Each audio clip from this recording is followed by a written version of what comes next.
Now, this is a very old story from England.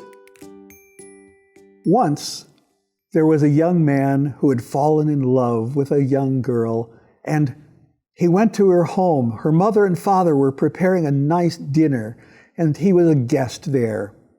Well, there they were, seated at dinner, and they were eating, and suddenly the mother said, "Oh, I forgot to bring up cider from the basement for something to drink. Daughter, would you go down into the basement and bring up some cider?" And the daughter got a jug from the kitchen and went down the steps into the basement, and she opened the tap on the cider keg, and there she looked up, and above the stairs, going back up, above the stairs, hanging in a rack, was a great big axe hanging right over the stairs. And she thought, "Oh no, suppose I should marry the young man and we were to get married and settle down and have children and come back here, and one day we would be having dinner with my parents and send one of the children down to get some cider in the basement, and the axe might fall and hurt them." And she started to do something very sensible for her. She sat down on the steps and began to cry. Now, the tap on the cider had not been closed, so it was still running and filling up the jug with cider. And after a few minutes, the mother said, "Where's my daughter? She hasn't come back up." And she went down the stairs, and there at the bottom of the stairs, she saw her daughter crying, and she saw the cider running and overflowing the jug and spilling onto the floor. And she said, "Daughter, what's wrong?" And the daughter explained to her the story about what would happen if she married the young man, and they married and had children and settled down and came back to visit her parents and sent one of the children down into the basement for the cider. And there, above the stairs, there was an axe, and it might fall and hurt them. And the mother said, "Oh, that's terrible.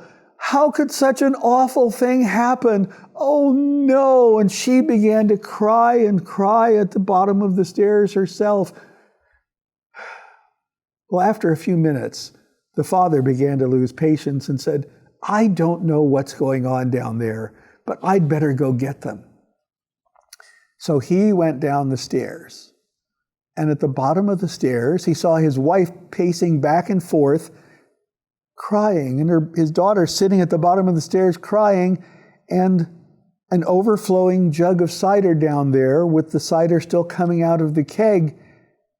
And he stopped and said, "What in the world is going on?" And the wife said, "Well, our daughter just thought of what would happen because she noticed the axe above the stairs and pointed, and there it was, and said, now, if she were to marry the young man and they were to have children and come back to visit us and send one of the children down here for the cider, that axe might fall on their head and hurt them."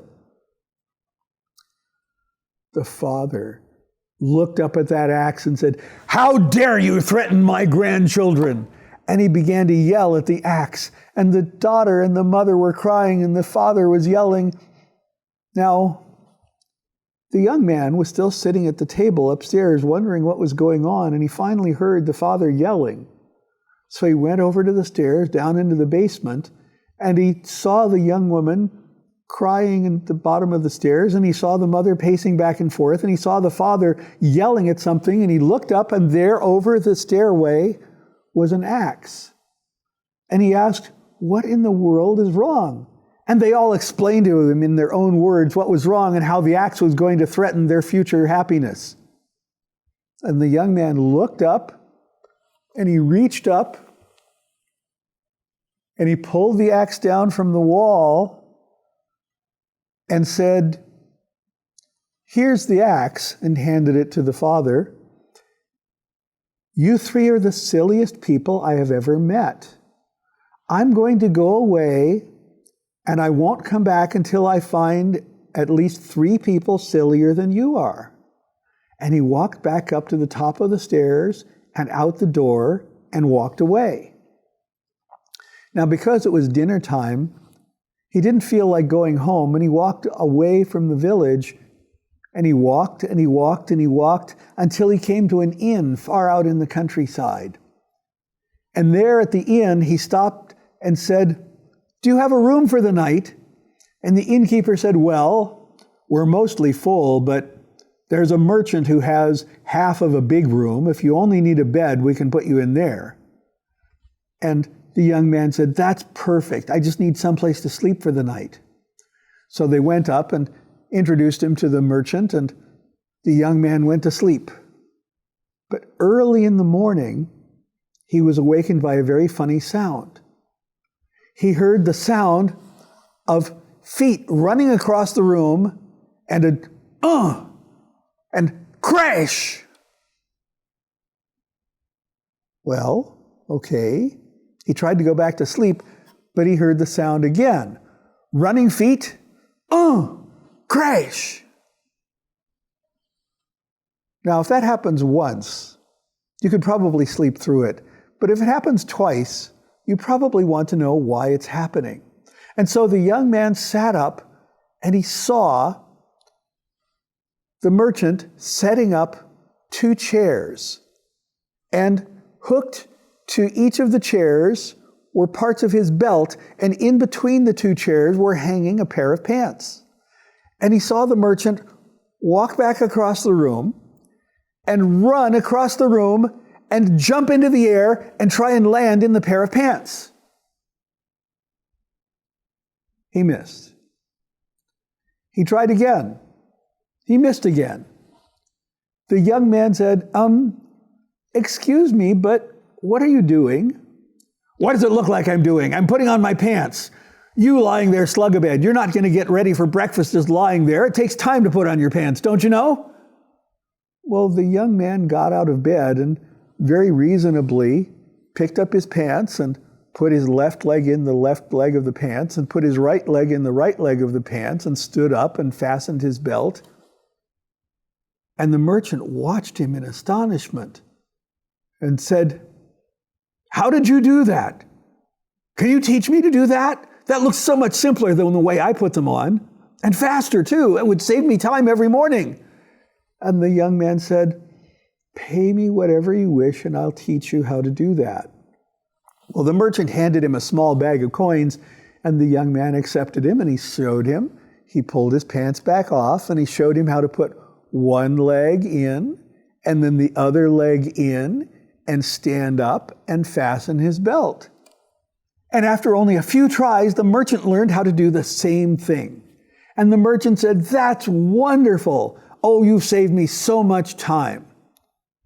Well, the young man said, "Yes, well, thank you, and thank you for the money you've paid me." And he went down to breakfast and he went on thinking, you know, he was even sillier than my girlfriend's family. But that's only one person. There can't be more silly people out there. And he walked along the road, and there in the distance, he saw a lady and a cow. And the odd thing was, she was walking her cow up to the side of her house. Now, in those days, some houses had roofs that were covered in grass. They were sod, and if you left the sod on there and it rained, it might even grow. Well, this sod had grown and the roof was covered in ready, fresh grass. But next to the house was a really big ladder. And the lady was trying to get the cow to climb the ladder onto the roof.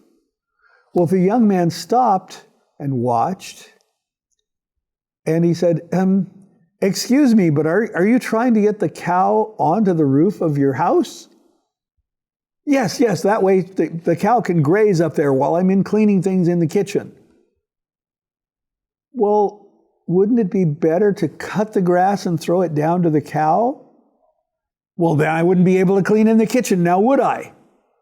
Well, yes, and she managed to get the cow to climb up the big ladder onto the roof.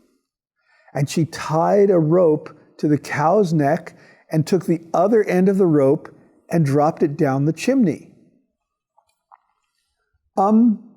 "Excuse me," said the young man, "but what if your cow slips off?" Well, that's what the rope is for. I'm going back down into the kitchen. When I get into the kitchen, I'm going to tie the other end around my waist so if the cow starts to slip, I'll know about it and come out and get the cow back up on the roof. Okay, said the young man. And he stood and watched this because he could see all of the terrible things that could go wrong, but wanted to be there to help just in case.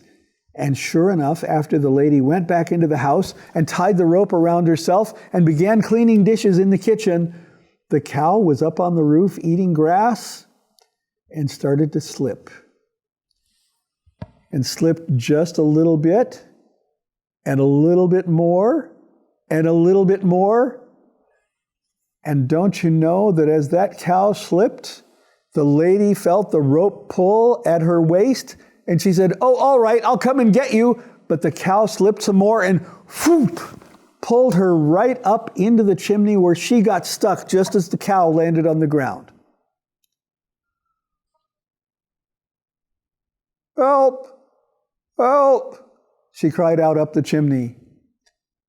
The young man went into the house and managed to get the rope untied from her so she could get out of the chimney.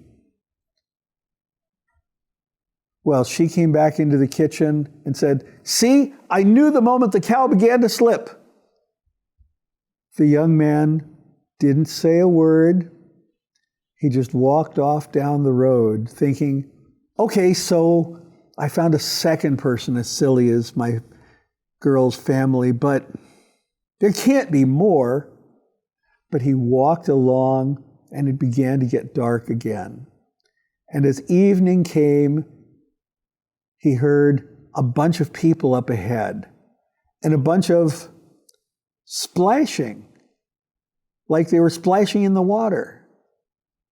Well, it seemed late to take a swim, but he went ahead and saw, and there were a bunch of people with nets and rakes and farm tools splashing in the water of a pond.